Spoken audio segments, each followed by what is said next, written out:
Hi, President Davidson here with a Roadrunner Rundown. Today we're at York Space Systems, one of our partners right here on campus in the AES building on the 4th floor. Today we're going to be talking with Dirk Wallinger. He's the CEO of York, and we're going to talk about the new satellite that they just launched, as well as the partnership that we have with their company. Hey, Dirk. How are you doing? Good to see you. Yeah, thanks for having us here. Yeah. So this is the entrance to your global headquarters right here at the MSU Denver campus. Yeah, so York Space Systems, we manufacture spacecraft platforms, along with do the mission operations and everything else required to collect information from space. We decided to be on the MSU campus because of the great resources that you have here.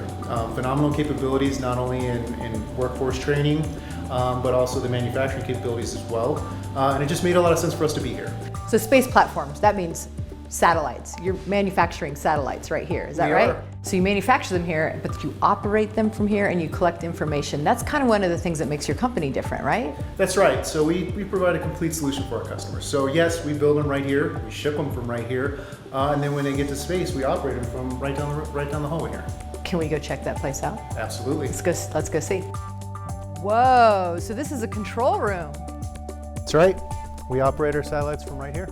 So this room is actually connected to 4 ground stations throughout the globe. One's in South Africa, New Zealand, a couple others, and we talk to the satellite every hour and a half. How long does it take to go around the Earth? Hour and a half at 17,000 miles an hour.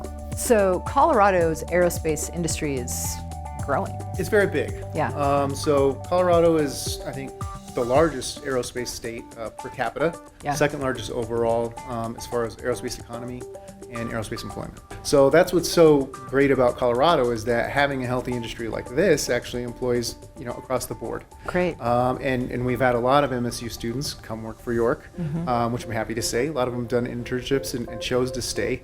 Francisco is one of the, he started as an intern with us, works with us full time. And straight out of school, he saw a satellite built, launched, is in orbit, and he's operating it now. So you are an MSU grad. Are you a Coloradan? Where are you from? I am native Colorado. Yeah? Really? The few the proud. Why did you choose MSU Denver? Well, when I was 18, I had no idea what I wanted to do. Thought flying was cool, so I started with the flying career. Got my instrument rating, and then found math to be a lot more fun. So what did your degree end up being then? I went through the IDP department, Okay. individualized degree program. Create your own degree. Correct. Basically, I said, hey, I like math, space is cool, and so they kind of helped tailor essentially what's a math degree with sprinkled in some aerospace classes. So as an intern, you worked on the Harbinger, and then you got to see it launched, and now you're flying it and a full-time employee of York. Correct. That's super cool. Yeah, it's a lot That's of fun. great. Well, it's great chatting with you. That's it for the Roadrunner Rundown. See you next time.